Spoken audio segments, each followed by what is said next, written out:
రాష్ట్ర మాజీ ముఖ్యమంత్రి జగన్మోహన్ రెడ్డి గారు వివరంగా మొత్తం ఆద్యాంతాన్ని పరిశీలించి లెక్కలతో సహా అంకెలతో సహా నిన్ను ఒక సుదీర్ఘమైనటువంటి ప్రశ్న చేసి దానిలో అనేకమైన ప్రశ్నలు సంధించడం జరిగింది. దానితో పాటు జగన్మోహన్ రెడ్డి గారు 5 సంవత్సరాల పాటు ముఖ్యమంత్రిగా ఉన్న సమయంలో ఆయన ఇచ్చినటువంటి వాగ్దానాలను ఏ విధంగా నెరవేర్చారు అనే విషయాలను కూడా కూలంకషంగా ప్రజలకు వివరించేటటువంటి ప్రయత్నం చేశారు. జగన్ గారు ఈ బడ్జెట్ మొత్తాన్ని పరిశీలించిన తర్వాత అనేక ప్రశ్నలు సంధించడం జరిగింది. కానీ ఆ ప్రశ్నలకు నిర్మాణాత్మకమైన సమాధానాన్ని కూటమి ప్రభుత్వంలో ఎవ్వరూ ముందుకొచ్చి సమాధానం చెప్పలేనటువంటి దుస్థితిలో వారు ఉన్నారని క్లియర్గా అర్థమవుతుంది. సూపర్ 6 అన్నారు, సూపర్ 7 అన్నారు. ఇవి కాక 143 హామీలు చంద్రబాబు నాయుడు గారు ఇచ్చారు ఎన్నికలకు ముందు. అధికారంలోకి వచ్చిన తర్వాత ఏ ఒక్క హామీని కూడా పూర్తిగా నెరవేర్చేటటువంటి దాఖలాలు లేవు. బడ్జెట్ను పరిశీలిస్తే అన్ని అరకొరగా ఇచ్చారు. కొన్నిటికి అసలు కేటాయింపులు కూడా ఇవ్వకోకుండా మేము సూపర్ 6ను అమలు చేయబోతున్నాం అనేటువంటి మాట మాట్లాడుతూ ఉన్నారు. అదేమిటయ్యా, ఎందుకు మీరు వీటిని అమలు చేయలేకపోతున్నారంటే ప్రభుత్వం కష్టంలో ఉంది, అప్పుల ఊబిలో ఉంది, జగన్మోహన్ రెడ్డి గారు అప్పులు చేసిపోయారు, అందువల్ల మేము చేయలేకపోతున్నాం అనేటువంటి మాట 5 సంవత్సరాలు పరిపాలన చేసినటువంటి వైఎస్ఆర్ కాంగ్రెస్ పార్టీ మీద, జగన్మోహన్ రెడ్డి గారి మీద వంక చూపటమో బురద జల్లి వెళ్ళటమో చేసేటటువంటి ప్రయత్నం చేస్తున్నారు చేతగాని చంద్రబాబు నాయుడు గారని ఈ సందర్భంగా నేను చెప్పదలుచుకున్నాను. అప్పుల విషయానికి వచ్చినప్పుడు చాలా తిప్పలు పడతా ఉన్నారు చంద్రబాబు నాయుడు గారు, చంద్రబాబు నాయుడు గారి కుమారుడు రకరకాలుగా చెప్తున్నారు అప్పుల గురించి. చంద్రబాబు నాయుడు గారు ఏమన్నారంటే ముఖ్యమంత్రిగా ప్రమాణ స్వీకారం చేసిన తర్వాత జగన్మోహన్ రెడ్డి గారి ప్రభుత్వం 14 లక్షల అప్పు చేసింది, 14 లక్షల కోట్ల రూపాయలు అప్పు చేసింది అన్నారు. మళ్ళా తర్వాత మాట్లాడితే 12 లక్షల అప్పు అన్నారు.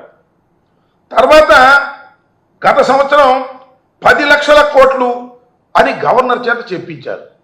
చివరికి బడ్జెట్లో చూస్తే ఆయన ప్రవేశపెట్టినటువంటి బడ్జెట్లోనే కాగ్ లెక్కల ప్రకారం 6,46,000 కోట్లు మాత్రమే అని చెప్పారు. ఏంటో నాకు అర్థం కాల.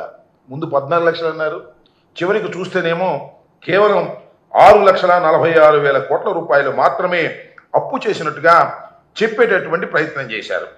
అంతేకాదు మొన్న ప్రవేశపెట్టినటువంటి బడ్జెట్ను ఒకసారి పరిశీలన చేస్తే ఎట్ ఏ గ్లాన్స్ అని మొత్తం ఒక రిపోర్ట్ ఉంటుంది. దానిలో అప్పులేంటి ఇవన్నీ కూడా వివరంగా ఉంటాయి. ఎట్ ఏ గ్లాన్స్ దానిలో అసలు ఆ పట్టిక లేకుండా తీశారు. అంటే ఇక్కడ నేను చెప్పదలుచుకున్నది ఏంటంటే మిస్ఇన్ఫర్మేషన్ రాష్ట్ర ప్రజలకు ఇచ్చి తప్పుకోవాలనేటువంటి ప్రయత్నం. ఏదో ఒక విధంగా జగన్మోహన్ రెడ్డి గారి మీద బురదల్లి తమ హామీలను ఎగ్గొట్టాలనేటువంటి ఒక కుట్రపూరితమైనటువంటి పద్ధతుల్లో ఇవాళ చంద్రబాబు నాయుడు గారి ప్రవర్తన చేస్తూ ఉన్నాడు.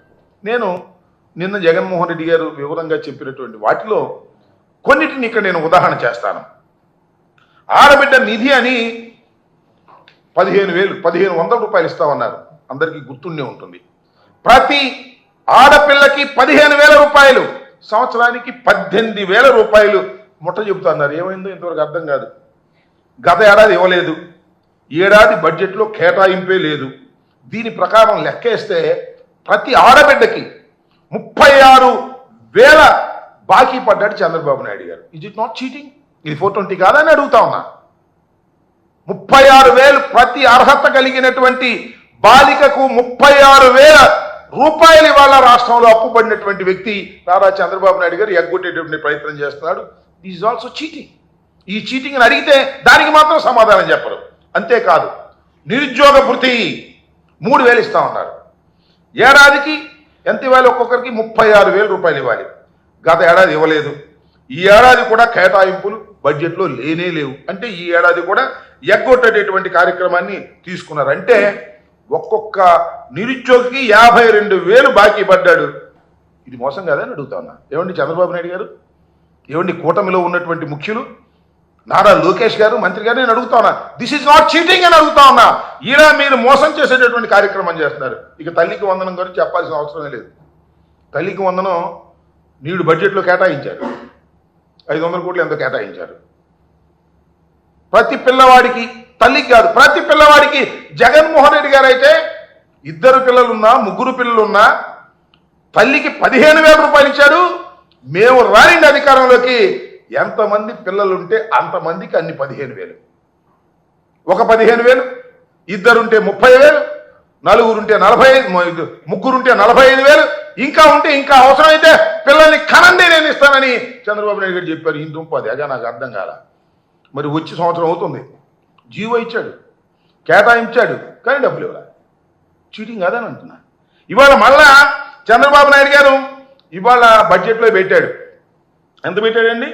8,278 కోట్లు పెట్టాడు. ఇస్తాడో ఎవడో, పోయినసారి పెట్టాడు ఎగ్గొట్టాడు, ఈసారి ఇస్తాడో ఎవడో తెలియదు.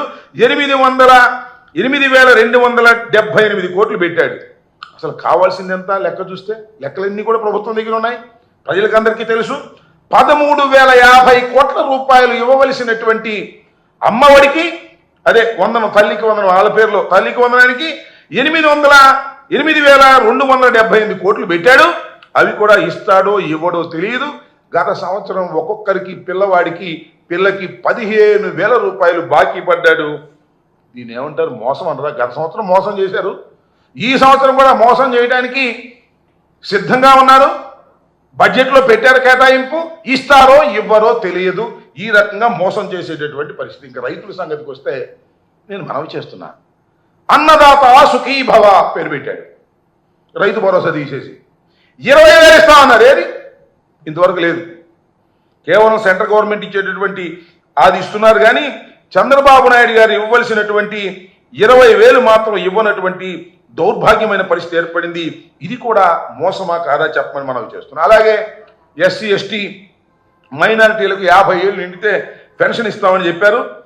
4,000 చొప్పున 48,000 ఇవాళకి వాళ్ళు ఇవ్వాల్సింది ఎగ్గొట్టేశారు. 48,000 ప్రతి ఎస్సీ ఎస్టీ మహిళకి బాకీ పడినటువంటి సందర్భాన్ని మనకు. సరే, ఉచిత బస్సు అంగా చెప్పాల్సిన అవసరమే లేదు. ఉచిత బస్సు లేదు, ఏమీ లేదు. మహిళలకి ఏం ఉచిత బస్సు ఇస్తాం, మీరు ప్రయాణం చేయొచ్చు అన్నారు, అది చేయలేదు. దానికి 3,000 కోట్లు కేటాయించాలి, బడ్జెట్లో లేదు. ఇది మోసం కాదని అడుగుతా ఉన్నా. ఇక దీపం పథకం సంగతి చూడండి. మొన్న దీపం పథకం దీపావళి రోజున ప్రారంభించారు. ఎంతండి మొత్తం ఖర్చు కావాల్సింది? 3,900 కోట్ల రూపాయలు. కేవలం ఎంత ఇచ్చారు? పోయినసారి 865 కోట్ల రూపాయలు ఇచ్చారు. ఇవాళ 2,600 కోట్లు పెట్టారు. ఇస్తారో ఎవరో తెలియదు. ఈ విధంగా పచ్చి మోసం చేసేటటువంటి కార్యక్రమాలు ఇవాళ నారా చంద్రబాబు నాయుడు గారు చెప్తున్నారు, చేస్తున్నారు మోసాలన్నీ కూడా. అంతేకాదు, ఎన్నికలు కూడా రాకముందు వైఎస్ఆర్ కాంగ్రెస్ పార్టీ అధికారంలో ఉన్నప్పుడు 66 లక్షల మందికి పెన్షన్ ఇచ్చాం. కానీ ఇవాళ 62 లక్షల మందికి ఇస్తున్నారు. 4 లక్షల మందికి ఎక్కడేసారు, కట్ చేసి పారేశారు.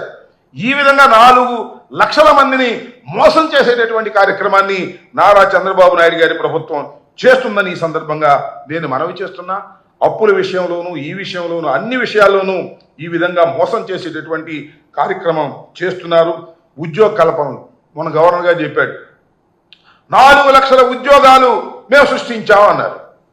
మళ్ళా నారా లోకేష్ గారు మేము ప్రైవేట్ రంగంలో సృష్టించామని ఒక అబద్ధం ఆడి ఆ విధంగా ప్రజల్ని మోసం చేసేటటువంటి కార్యక్రమం చేస్తున్నారు. దాని సంగతికి వస్తే ఇంకా అమరావతి సంగతి. అమరావతి వారి అద్భుత దీపం అన్నారు, అమరావతి అద్భుతమైన నగరంగా తీర్చిదిద్దుతామన్నారు. మరి మాట్లాడితే అది సెల్ఫ్ ఫైనాన్స్ అన్నారు. దానికి ఎవరు పెట్టుబడి పెట్టాల్సిన అవసరం లేదు, దానంతా అదే పెట్టుబడి తెచ్చుకుంటుంది, అదే అభివృద్ధి చెందిపోతుంది అన్నారు. బడ్జెట్లో మరి కేటాయింపులు ఎందుకు పెడుతున్నా నాకు అర్థం కాలే. 26,000 కోట్ల రూపాయలు ఇవాళ అప్పు తీసుకోవాల్సినటువంటి పరిస్థితి వచ్చి ఇవాళ ట్రంక్ ఇన్ఫ్రాస్ట్రక్చర్ కోసం 26,000 కోట్ల రూపాయలు ఖర్చు పెట్టేటటువంటి కార్యక్రమాన్ని ఇవాళ చంద్రబాబు నాయుడు గారు చేస్తున్నారు. ఈ విధంగా ప్రజలని మోసం చేసేటటువంటి కార్యక్రమం నారా చంద్రబాబు నాయుడు గారు చేస్తున్నారు. అంతేకాదు, మొన్న ఎక్కడో చిత్తూరు వెళ్ళాడు చంద్రబాబు నాయుడు గారు పెన్షన్లు పంచడానికి 1వ తారీఖున. గంగాధరం నెల్లూరు అనుకుంటాను. అక్కడ మాట్లాడుతున్నాడు ఏమని, వైసీపీ వాళ్ళ పనులు చేయొద్దంట. వైసీపీ నాయకులకు కానీ వైసీపీ కార్యకర్తలకు కానీ ప్రభుత్వం నుంచి వచ్చేటటువంటి పనులు చేయడానికి వీలేదంట. ఇది ఎక్కడ పోయే కాలం ఆయన నాకు అర్థం కాలేదు. ఒక రాష్ట్ర ముఖ్యమంత్రి ఏమని ప్రమాణం చేస్తాడండి? పక్షపాతం లేకోకుండా అందరినీ సమానంగా చూసుకుంటానని ప్రమాణ స్వీకారం చేసినటువంటి నారా చంద్రబాబు నాయుడు గారు తెలుగుదేశం వాళ్ళకి తప్ప కూటమి వాళ్ళకి తప్ప వారికి పనులు చేయడానికి వీలు లేదు అని ఉపన్యాసం చెబుతాడు. అధికారులందరికీ సందేశం ఇస్తున్నాడు. ఎంత దుర్మార్గమని మనం చేస్తున్నా. నాకు తెలిసి భారత ప్రజాస్వామ్యంలోనే కాదు, ఏ ప్రజాస్వామ్య దేశంలోనూ కూడా తమకు ఓటు వెయ్యని వారికి పనులు చెయ్యం అని చెప్పినటువంటి సందర్భమే లేదు. ఇది ప్రజాస్వామ్య విరుద్ధమైనటువంటి కార్యక్రమాన్ని ఇవాళ నారా చంద్రబాబు నాయుడు గారు ఈ వయసులో, నాకు అనుమానం బుర్ర పోయిందేమోనని నా ఉద్దేశం. 14 సంవత్సరాలు ముఖ్యమంత్రిగా చేశాడు, మళ్ళీ 5 సంవత్సరాలు అవకాశం వచ్చింది, వయసు ఏమో 75కు దాటుతా ఉంది. కాబట్టి బుర్ర పోయి చంద్రబాబు నాయుడు గారు ఈ విధంగా మాట్లాడుతున్నారనేటువంటి అభిప్రాయం ప్రజల్లో కలుగుతా ఉందని మనం చేస్తున్నాం. సరే, వీటన్నిటికీ సమాధానం చెప్పాల్సింది నారా చంద్రబాబు నాయుడు గారు. ఆయన తప్పుకుంటే కూటమి ప్రభుత్వంలో ఉన్నటువంటి పవన్ కళ్యాణ్ గారు, వాళ్ళు తప్పుకుంటే బీజేపీ. వీరెవరు మాట్లాడరండి, ఏం మాట్లాడకుండా కామ కూర్చుంటారు. ఇద్దరు మాత్రం ఎగేసుకొచ్చారు నిన్న. ఆయన ఎవరు? ప్రస్తుత ముఖ్యమంత్రి గారి కుమారుడు, ఒక మాజీ ముఖ్యమంత్రి గారి కుమారుడు. ఎందుకు వచ్చారో ఏమి నాకు అర్థం కాలేదు. జగన్మోహన్ రెడ్డి గారిని ఇష్టం వచ్చినట్టుగా మాట్లాడారు నిన్న మీడియాలో. ఏమన్నాడు జగన్మోహన్ రెడ్డి గారు? మీరేమన్నారు గుర్తుందా అని అడుగుతా ఉన్నా. ఆ మనోహర్ గారిని అడుగుతా ఉన్నా. ఈ రాష్ట్రంలో పౌర సరఫరాల శాఖ మంత్రిగా పనిచేస్తున్నటువంటి మనోహర్ గారిని అడుగుతా ఉన్నా. ఏమండి, జగన్మోహన్ రెడ్డి గారు ప్రతిపక్ష హోదా కావాలని అడిగాడు. అది స్పీకర్ నిర్ణయిస్తాడు లేదా కోర్టులు నిర్ణయిస్తాయి. చట్టం ప్రకారం 1977 పార్లమెంటరీ చట్టం ప్రకారం ప్రతిపక్ష హోదా ఇవ్వవలసినటువంటి బాధ్యత ఉన్నది అని చాలా స్పష్టంగా జగన్మోహన్ రెడ్డి గారు చెప్తున్నారు. ప్రతిపక్ష హోదా ఇస్తే ప్రజల యొక్క సమస్యల్ని శాసనసభలో మేము వివరంగా మాట్లాడటానికి అవకాశం ఉంటుందని చెబుతున్నారు. ఏమంటాడు పవన్ కళ్యాణ్ గారు? మీకన్నా మాకు ఎక్కువ వచ్చినాయి, 27 వచ్చినాయి, మేము ప్రధాన ప్రతిపక్షం అంటాడా? రమ్మను ప్రధాన ప్రతిపక్షం తీసుకోమని, ఉప ముఖ్యమంత్రి మానేసి ప్రధాన ప్రతిపక్షాన్ని తీసుకోమని నేను మనవి చేస్తున్నా, చెప్పమంటున్నా. అది మాత్రం కాదు, అధికారం కావాలి, ఆయనకి కావాలి, వాళ్ళ అన్నయ్యకి కావాలి. ప్రతిపక్ష హోదా మాత్రం రెండో వాళ్ళకి ఇవ్వడానికి వీల్లేదు. సరే, ఇదే విషయాన్ని మొన్న పత్రికా విలేకరులు అడిగితే ఎక్కడిగా జర్మనీ వెళ్ళమంటాడా? ఏమిటా వ్యంగ్యం? నాకు అర్థం కాల. ఏమిటా చతురత? ఏమిటా వ్యంగ్యం? ఏమిటా మాటలు? మీరు వ్యంగ్యంగా మాట్లాడితే మేము భరించాలి, మేము మాత్రం కాముగా ఊరుకోవాలి. మేము మాట్లాడితే మీరు భరించలేరు. ఏమండి, నిన్న జగన్మోహన్ రెడ్డి గారు ఏమన్నారండి? ఈ విధంగా పవన్ కళ్యాణ్ గారు అంటున్నారంటే ఏమన్నాడు జగన్మోహన్ రెడ్డి గారు? ఆయన ఏముంది, మొదటిసారి ముఖ్యమంత్రి అయ్యాడు, కార్పొరేటర్కి ఎక్కువ, ఎమ్మెల్యేకి తక్కువ అన్నాడు. దాని మీద దాని దుంపదెగ ఆ మనోహర్ గారు, అదేవిధంగా లోకేష్ గారు మాట్లాడుతూ ఉన్నారండి, ఇష్టం వచ్చినట్టు మాట్లాడుతూ ఉన్నారు. ఏమంటాడు? తాడు బొంగరం లేదంట ఈ పార్టీకి. వైఎస్ఆర్ కాంగ్రెస్ పార్టీకి తాడు బొంగరం లేదు. మాకు తాడు బొంగరం లేదు. జనసేనకు మాత్రం తాడు ఉంది, బొంగరం ఉంది, తాళి ఉంది, పుస్తులు ఉన్నాయి, ఎక్కడ పెడితే అక్కడ కట్టేయడానికి. మాకు మాత్రం తాడు బొంగరం లేదు. నేను అడుగుతా ఉన్నా, 5 సంవత్సరాలు ఈ రాష్ట్రంలో ముఖ్యమంత్రిగా పనిచేసినటువంటి జగన్మోహన్ రెడ్డి గారి రాజకీయ పార్టీ ఎవరి దయాదాక్షిణ్యాలతో వచ్చినటువంటి రాజకీయ పార్టీ కాదని మనం చేస్తున్నా. దానికి తోడు ఇంకొక ఆయన బయలుదేరాడు, ముఖ్యమంత్రి గారి కుమారుడు, మొత్తం ఆయనే ముఖ్యమంత్రిగా వ్యవహరిస్తున్నాడు. జగన్మోహన్ రెడ్డి గారు అంటే తండ్రి శవం అక్కడ ఉండగానే సంతకాల కోసం బయలుదేరాడంట. పిచ్చోడా! జగన్మోహన్ రెడ్డి గారు రాజకీయాల్లోకి వచ్చినప్పుడు నువ్వు అప్పుడే నిక్కర తీసి ప్యాంటేసి ఉంటావు. నువ్వు ఇవాళ మాట్లాడుతున్నావు. మా కర్మ అంతకు మించి ఏం లేదు. కారణం ఏంటంటే నువ్వు నారా చంద్రబాబు నాయుడు గారి కుమారుడు కాబట్టి నీకు ఆ వెలుగు వచ్చింది. చుట్టూరా ఉన్న రాజకీయ పక్షాలన్నీ కూడా నేను మనవి చేస్తున్నా, ఎవరి సంతకంతోనో ఎవరి దయాదాక్షిణ్యంతోనో రాజకీయాల్లో వెలుగొందలేదు జగన్మోహన్ రెడ్డి గారిని మనవి చేస్తున్నా. స్వశక్తితో ఢిల్లీ కోటను ఎదిరించాడు. నువ్వు మీ నాన్న ఢిల్లీ కోటతో కలిసిపోయినా కూడా, సోనియా గాంధీతో కలిసిపోయినా సరే ఎదిరించి వచ్చినటువంటి వీరుడు జగన్మోహన్ రెడ్డి అని మనం చేస్తున్నా. 151 సీట్లు గెలుచుకొని ఈ రాష్ట్రానికి ముఖ్యమంత్రి అయ్యాడు. ఆయన గురించి మీరు మాట్లాడుతున్నారు. దురదృష్టం. నేను మనవి చేస్తున్నా. అలాంటి మాటలు మాట్లాడుతున్నాడు చంద్రబాబు నాయుడు గారి కుమారుడైనటువంటి నారా లోకేష్ గారు. ఈ విధంగా దుర్భాషలాడేటటువంటి కార్యక్రమాలు ఇవాళ చేస్తున్నారు. ఇక్కడ ఇంకో మాట చెప్పాలి. నారా లోకేష్ అంటాడు, ఆత్మలతో మాట్లాడంట జగన్మోహన్ రెడ్డి గారు. ఒక పిచ్చి పత్రిక, నీ పత్రిక, మీ నాన్న దయాదాక్షిణ్యాలతో ఉన్న పత్రిక, పేరు చెప్పడానికి ఏం సందేహపడవు. అసలు ఆంధ్రజ్యోతి ఏబిఎన్ రాధాకృష్ణ రాస్తాడు ఒక కథనం, పిచ్చి కథనం. జగన్మోహన్ రెడ్డి గారు ఆత్మలతో మాట్లాడారని. మీరే రాంచుతారు. ఇవాళ మీరు ఆత్మలతో మాట్లాడి ఏ ఆత్మతో మాట్లాడి సెట్ అయ్యారు. మేము మాట్లాడతాం ఆత్మలతో. ఆత్మలు మాకు చెబుతున్నాయి. 3 ఆత్మలు ఉన్నాయి. ఆ ఆత్మలు ఏం చెబుతున్నాయి తెలుసా? చంద్రబాబు నాయుడు అంత నీచుడు ఎవరు లేరు. 1. చంద్రబాబు నాయుడు అంత 420 ఎవరు లేరు. అంటే మీ నాన్నగారు అంత 420 ఎవరు లేరు అని 3 ఆత్మలు ఘోషిస్తున్నాయి. ఆయన ఒక ఆత్మ మీ తాతగారు ఎన్టీ రామారావు గారు, 2వ ఆత్మ హరికృష్ణ గారు మీ మేనమామ, మీ మామగారి అన్న మేనమామ, ఆయన ఘోషిస్తున్నాడు. మీ బాబాయ్ నారా రామ్మూర్తి నాయుడు మా అన్నంత దుర్మార్గుడు, మా అన్నంత 420 ఎవరు లేరని ఆ 3 ఆత్మలు ఘోషిస్తున్నాయి. ఆయన దానికి సమాధానం చెప్పు నారా లోకేష్ గారు. ఇవాళ ఏదో అద్భుతంగా బ్రహ్మాండంగా నీకేం తెలుసు రాజకీయాలు? 90,000తో గెలిచావు, 80,000తో గెలిచావు, ఏదో గాలి వస్తే అనుకో కాసేపు. మొట్టమొదటి ఎక్కడి నుంచి వచ్చావే? దుడ్డిదో ఉండాలా నువ్వు? ఎమ్మెల్సీస్ నువ్వు మంత్రి కాలా? మళ్ళీ తుక్కుగా ఓడిపోయావు కదా మంగళగిరిలో కంటెస్ట్ చేస్తే. మళ్ళా చెప్తున్నా, ఛాలెంజ్ చేస్తున్నా, మళ్ళా రాబోయే ఎన్నికల్లో తుక్కుగా ఇవాళ మళ్ళా ఎంత మెజారిటీ వచ్చిందో అంత మైనస్తో నువ్వు ఓడిపోకపోతే అప్పుడు అన్నాడు. నువ్వు చేసేటటువంటి ఈ దారుణమైనటువంటి కార్యక్రమాలకి, ఈ అన్యాయమైనటువంటి కార్యక్రమాలకి నువ్వు ఇవాళ పాల్పడుతున్నావు కాబట్టి నీకు ఆ గతి పట్టబోతుందని కూడా ఈ సందర్భంగా నేను చెప్పదలుచుకున్నా. ఇంకా మంత్రి గారు ఇంకా నిన్న మాట్లాడాడు కదా, మాకు తాడు బంగారం లేదని. వాళ్ళంట చాలా దానాలు చేశారంట. పులివెందల్లో కూడా 24 మందికి దానం చేశారంట. ఏంటది? కౌలు రైతులకి. ఆ కాన్స్టిట్యున్సీలో కూడా వచ్చి దానం చేశాం, నువ్వు ఎవరికైనా దానం చేసావా అంటున్నాడు. నువ్వు చెప్పుకుంటావయ్యా జగన్మోహన్ రెడ్డి ఎంతమందికి దానం చేస్తున్నాడో లిస్ట్ చెబుతారా? నీకు చెప్తా, మనం చేస్తున్నా. ఎంతమంది కార్యకర్తలకి అండగా ఉండి దాన ధర్మాలు చేస్తున్నాడో, ఎంతమందిని కాపాడుతున్నాడో ఒకసారి ఆలోచన చేసుకోండి. మీకు అన్నీ తెలుసు కానీ కాముగా ఊరుకుంటారు. అసలు నీ సంగతి ఏంటి చెప్పు నాకు. నువ్వు బియ్యం మంత్రివి కదా, పౌర సరఫరాల శాఖ మంత్రి. ఆ బియ్యం ఏంటండి? ఆ బియ్యం ఎన్ని పోతున్నాయండి? కాన్స్టిట్యూన్సీలు ఎంత కాజేస్తున్నారండి? ఈ పీడిఎస్ రైస్ దొంగవి నువ్వు కాదని అడుగుతా ఉన్నా. ఎన్ని లక్షల కోట్ల రూపాయలు లంచాలు తీసుకుంటున్నావు? సీజ్ చేయటం, లంచం తీసుకోవడం, సీజ్ చేయటం, లంచం తీసుకోవడం. నీ బతుకంతా బియ్యపు దగ్గర లంచాలు తీసుకునే కార్యక్రమంలో నిమగ్నం అయిపోయి నువ్వు జగన్మోహన్ రెడ్డి గారిని దూషించే స్థాయికి నువ్వు వస్తున్నావు. నువ్వు దూషించవచ్చు, మేము దూషిస్తే మాత్రం ఏమనుకోమాకండి. జనసేన నాయకులకి, జనసేన కార్యకర్తలకి, పవన్ కళ్యాణ్ గారికి, మళ్ళీ కొత్తగా వచ్చిన ఎమ్మెల్సీ గారికి చెప్తున్నా, మీరు దూషిస్తేనో మీరు విమర్శిస్తేనో మేము ఓర్పుగా ఉండాలి. మేము ఏదన్నా మాట్లాడితే మాత్రం ఏటి ఊరుకొని చెప్పులు తీస్తాం, పంచలు లాగుతాం, సన్నాసులు, ఎదవలు, సొంటలు అని మాట్లాడమాకండి. మీరు కాస్త ఓర్పుగా వినండి. మీరు రాబోయే కాలంలో ఏ రకమైన దుస్థితికి మీరు చేరబోతున్నారో నేను చాలా స్పష్టంగా చెప్పదలుచుకున్నా.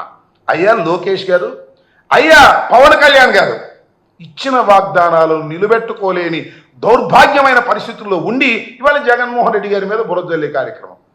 జగన్మోహన్ రెడ్డి గారు అన్నారు, అన్నమాట వాస్తవం.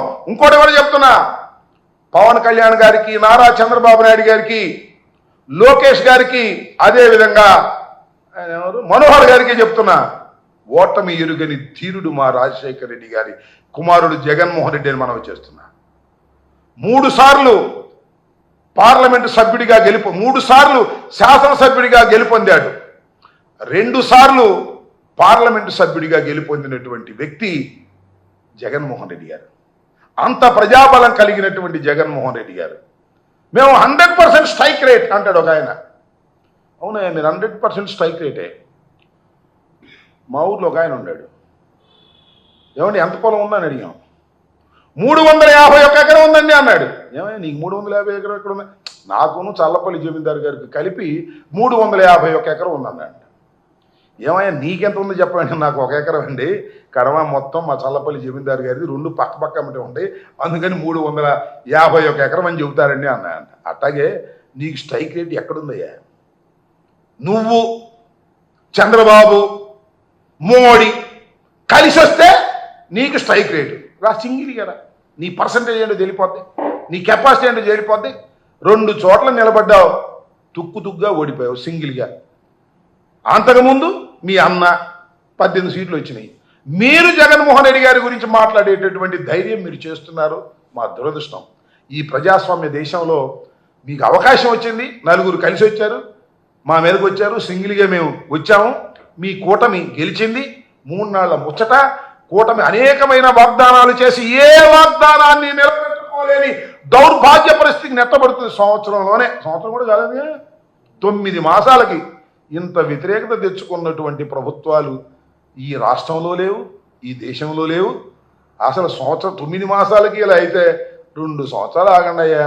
జనం ఏ రకంగా మిమ్మల్ని ఉమ్ము పెట్టి ఊస్తారో ఒక్క హామీని కూడా నిలబెట్టుకోలేకపోతున్నారు.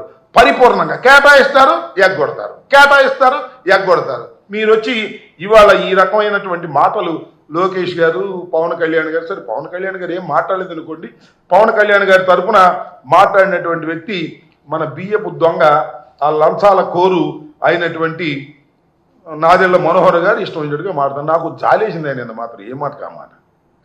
ఆయన మాట్లాడుతుంటే పక్కన ఉన్నాడు పాపం కొంటాల రామకృష్ణ గారు, కాంగ్రెస్ పార్టీలో ఉన్నాడు, రాజశేఖర్ గారి క్యాబినెట్లో ఉన్నాడు. పాపం బిక్మని చూస్తున్నాడు ఈ ప్రబుద్ధుడి ముందు. ఈయన బస్తాలు బియ్యం ఎక్కేస్తున్నాడు. పాపం ఆయన సిన్సియర్గా ఉండేవాడు. మరి ఇప్పుడు ఎలా ఉన్నాడో తెలియదు. మరి ఈ పక్కన ఇంకొక ఆయన ఉన్నాడు, తాడేపల్లిగూడు ఎమ్మెల్యే గారు, ఆయన సిన్సియర్గా, వాళ్ళు బిక్మని చూస్తున్నారు, ఈయనే ఉపన్యాసం చదువుతున్నాడు. ఈయనకన్నా కూడా నాదెళ్ల మనోహర్ కన్నా చాలా సిన్సియర్స్ అయినటువంటి వాళ్ళేమో పక్క నుండి మీనమేషాలు లెక్కేస్తుంటే ఈ బియ్యపు దొంగ లంచాడు కోరి ఈయన మాత్రం ఉపన్యాసాలు చెబుతున్నాడు. భయంకరమైన ఉపన్యాసాలు, జగన్మోహన్ రెడ్డి గారిని విమర్శించేటటువంటి కార్యక్రమాలు చేస్తున్నారు. ఇది సరైనటువంటి విధానం కాదని ఈ సందర్భంగా చెప్పదలుచుకున్నాను. మిస్టర్ మనోహర్ గారు, మిస్టర్ లోకేష్ గారు, మీ దగ్గర దమ్ముంటే, ధైర్యం ఉంటే జగన్మోహన్ రెడ్డి గారు అడిగినటువంటి ప్రశ్నలకు సూటిగా సమాధానం చెప్పి అప్పుడు జగన్మోహన్ రెడ్డి గారిని మీరు విమర్శించండి. సూపర్ 6 అన్నారుగా, ఇదిగో సూపర్ 6 నేను జగన్మోహన్ రెడ్డి గారు చెప్పాను. సూపర్ 6 మొత్తాన్ని అమలు చేయాలి అంటే 79,867 కోట్ల రూపాయలు వెచ్చించాలి సంవత్సరానికి. అవునా కాదా? కాదైతే చెప్పు. నేను అడుగుతా ఉన్నా, లోకేష్ని అడుగుతా ఉన్నా, లోకేష్ గారి తండ్రిని అడుగుతా ఉన్నా, అదేవిధంగా మనోహర్ గారిని అడుగుతున్నా, మనోహర్ గారి భాషను అడుగుతా ఉన్నా. సూపర్ 6ని అమలు చేయాలంటే 79,867 కోట్ల రూపాయలు అవసరమా కాదా? సమాధానం చెప్పండి. అవసరమైతే బడ్జెట్లో మీరు ఎంత పెట్టారు? 17,179 కోట్లు పెట్టారా? ఎవరిని మోసం చేస్తారండి మీరు? నాకు అర్థం కాలేదు. 17,179 కోట్లు ఖర్చు పెట్టలేదు, మళ్ళీ తెలియదు. మీరు మా గురించి మాట్లాడుతున్నారా? మీరు జగన్మోహన్ రెడ్డి గారి గురించి మాట్లాడుతున్నారా? జగన్మోహన్ రెడ్డి గారి గురించి ఏదో పిచ్చి పిచ్చిగా వాగుతూ ఉన్నారు. మీరు దీనికి సమాధానం చెప్పే ధైర్యం తెచ్చుకున్న తర్వాత అప్పుడు జగన్మోహన్ రెడ్డి గారి గురించి మాట్లాడడం తప్ప, జగన్మోహన్ రెడ్డి గారు తిరుగులేని నాయకుడు. ఇవాళ 11 రావచ్చు, 40% ఓట్ షేర్ ఉన్నది. సింగిల్గా వెళ్ళాం, సింగిల్గా పోటీ చేశాం. మీరు 3 పోటీ చేశారు. 3 పోటీ చేసి మాకు 100% స్ట్రైక్ రేటు, మాకు అద్భుతంగా ఉంది, అమోఘంగా ఉందని ఊరికి మీరు సొల్లు వాగుడు వాగుతుంటే ఏం చెప్పాలి నాకు అర్థం కాదు.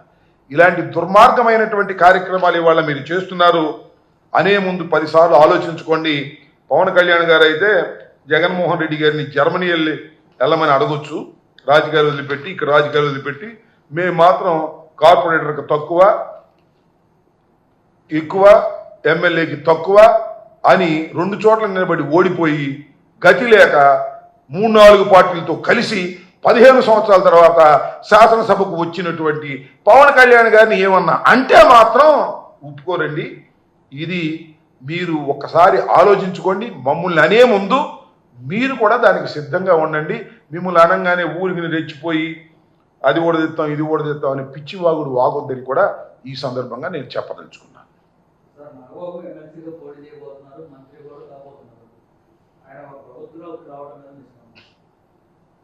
అయ్యో స్వామి చెప్పినట్టు మనం కామెంట్లు ఏమైనా చేయొచ్చు కానీ వాళ్ళ జాంకాయ ఇవాళ దినమను నాకు అర్థం కాల. ఇవాళ పవన్ కళ్యాణ్ గారు ఈ రాష్ట్రానికి ఉప ముఖ్యమంత్రి. ఓకే, పవన్ కళ్యాణ్ గారి మీద అనేక మంది ఆశ పెట్టుకున్నారు. అక్కడక్కడ కొంతమంది బీసీలు, అందరికన్నా మించి మా కులస్తులు, కాపు వారు ఏమనుకున్నారంటే వాళ్ళు చిరంజీవి గారు ముఖ్యమంత్రి అవుతాడని చిరంజీవి గారు వెంట వెళ్ళారు, ఆయనకు 18 సీట్లు ఇచ్చారు. పవన్ కళ్యాణ్ గారు ఏమన్నా ముఖ్యమంత్రి అవుతాడేమని ఈయన ఎమ్మటి వచ్చారు. సరే ఉప ముఖ్యమంత్రి అయ్యాడు. పోనీలే అయితే అయ్యాడులే, ఈసారికి అవుతాడు ఈసారికి వెళ్తాడు అనుకున్నారు. నేను అడుగుతా ఉన్నానయ్యా, ఇంకెవరు లేరా రాజకీయాల్లో?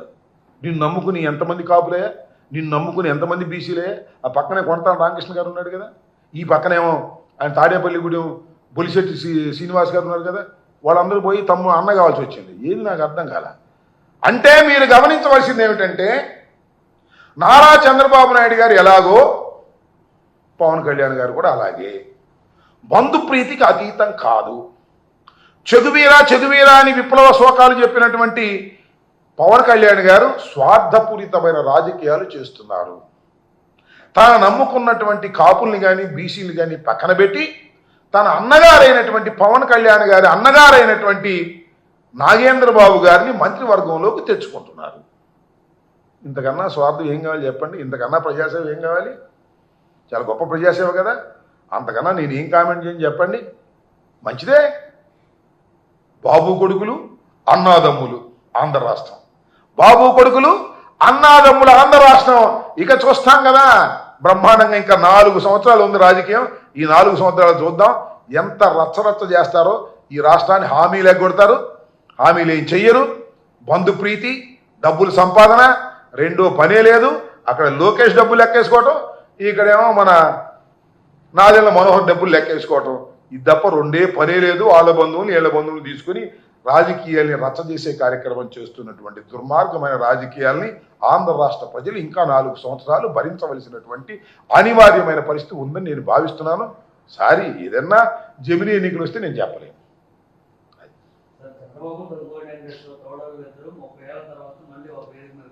అంతే, రక్త సంబంధం అలాంటిది. ఆత్మీయ బంధం కొట్టుకున్నా ఎవరు గెలుస్తారనమాట. నాకు బాగా గుర్తండి, ఆయన ఒక పుస్తకం రాశాడు, నాకు కూడా పంపించాడు.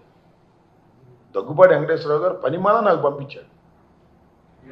రాంబాబు గారు, ఈ పుస్తకం మీరు చదవండి, చంద్రబాబు నాయుడు గారి బండారం అంతా దీనిలో ఉందని, ఒక చరిత్ర 100 నిజాలు అని పుస్తకాన్ని ఆయనే రచించి ప్రింట్ చేసి అందరికీ పంపించాడు. అసలు మా తోడల్లుడు బండారం అంతా దీనిలో ఉంది, ఒకసారి చదవండి రాంబాబు గారు.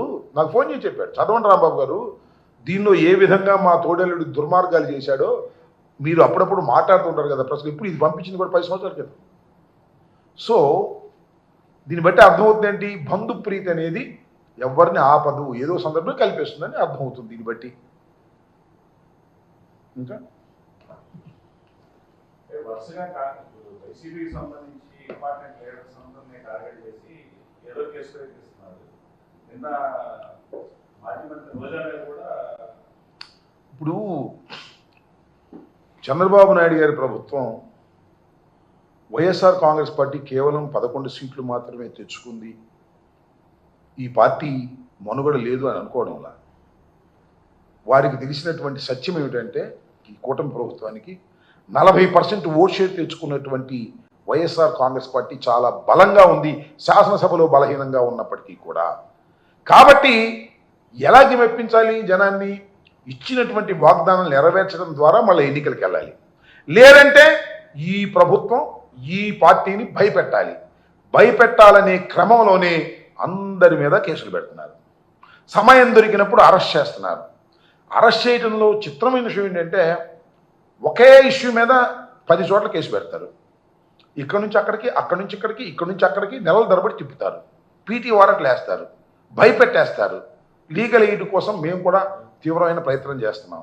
ఈ విధంగా పోలీసుల చేత కేసులు పెట్టించి వైఎస్ఆర్ కాంగ్రెస్ పార్టీ నాయకుల్ని భయపెట్టాలి, బాధ పెట్టాలి అనేటువంటి ఒక కుట్రపూరితమైన అప్రజాస్వామికమైన విధానాన్ని నారా చంద్రబాబు నాయుడు గారు ఆయన కుమారుడు అవలంబిస్తున్నారు.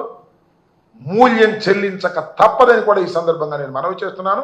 ఎన్ని హెరాస్మెంట్స్కైనా, ఎన్ని ఒత్తిళ్లకైనా వైఎస్ఆర్ కాంగ్రెస్ పార్టీ నిలబడుతుంది, నిలబడి పోరాడుతుంది. కేంద్రంలో ఉన్నటువంటి సోనియా గాంధీ ప్రభుత్వమే ఎన్ని హెరాస్మెంట్లు చేసినా భరించి బయటకు వచ్చినటువంటి రాజకీయ పార్టీ. మా పుట్టుకే అతి భయంకరమైన బాధ నుంచి పుట్టాం.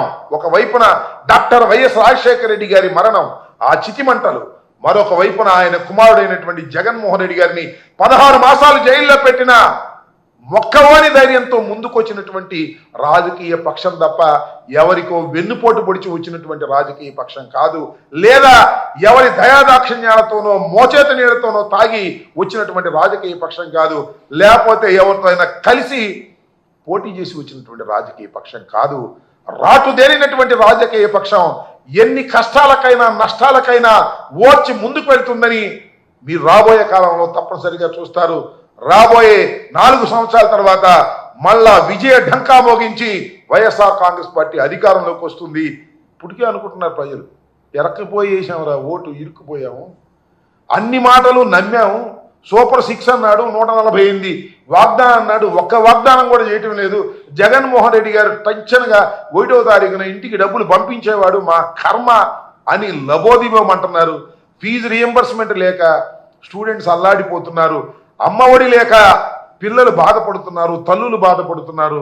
ఇవన్నీ కూడా చాలా దుర్మార్గమైనటువంటి రాజకీయాలు చేసి కేవలం మోసపూరితమైన వాగ్దానాలు చేయడం ద్వారా అధికారంలోకి వచ్చినటువంటి ప్రభుత్వం ఆ మోసాన్ని ఇంకా కొనసాగిస్తుంది. దీనికి తగిన మూల్యం చంద్రబాబు నాయుడు గారు కూటమి ప్రభుత్వం చెల్లించక తప్పదని మనవి చేస్తున్నాం.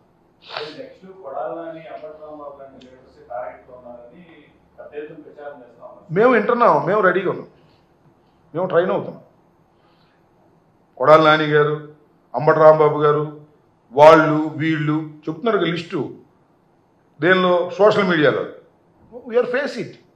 అసలు డబ్బా రాజకీయాల్లో ఉండాలంటే జైలుకి వెళ్ళడానికి సిద్ధంగా ఉండాలి అని మేము నిర్ణయించుకున్నాం.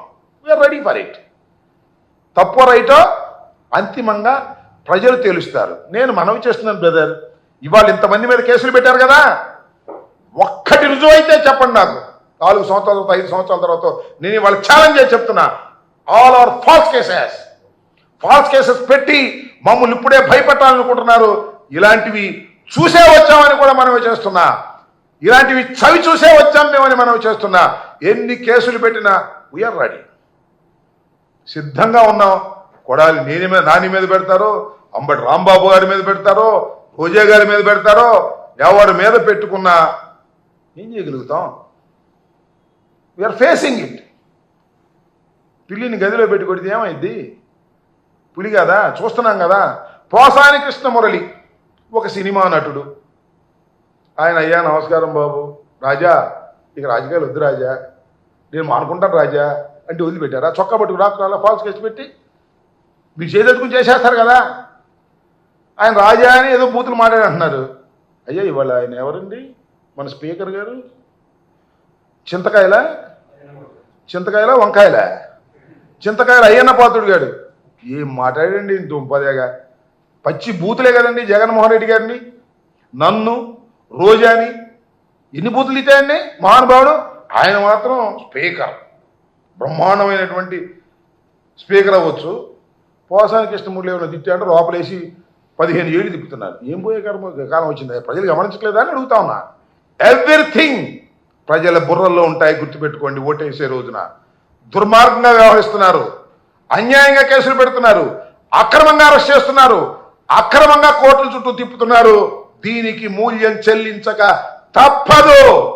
ఎవరు అందరికన్నా ముందు మూల్యం చెల్లించాల్సింది అదే మన జనసేన అధిపతి పవన్ కళ్యాణ్ కాదు, అదే చంద్రబాబు కూడా కాదు, లోకేష్.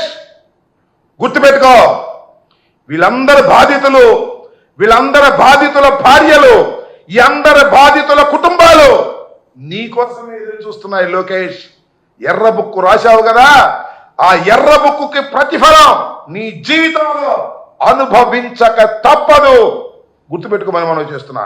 ఇవాళ నేను పెద్దవాడిని చెబుతున్నా, 4 ఇయర్స్ ఆగబ్బాయ్ బ్రదర్, 4 ఇయర్స్ ఇంకెక్కువ అవసరంలా. దీనికి మూల్యం నువ్వు చెల్లిస్తావు, చెల్లించే విషయాన్ని ప్రజలు చూస్తారు. గుర్తుపెట్టుకోమని మనం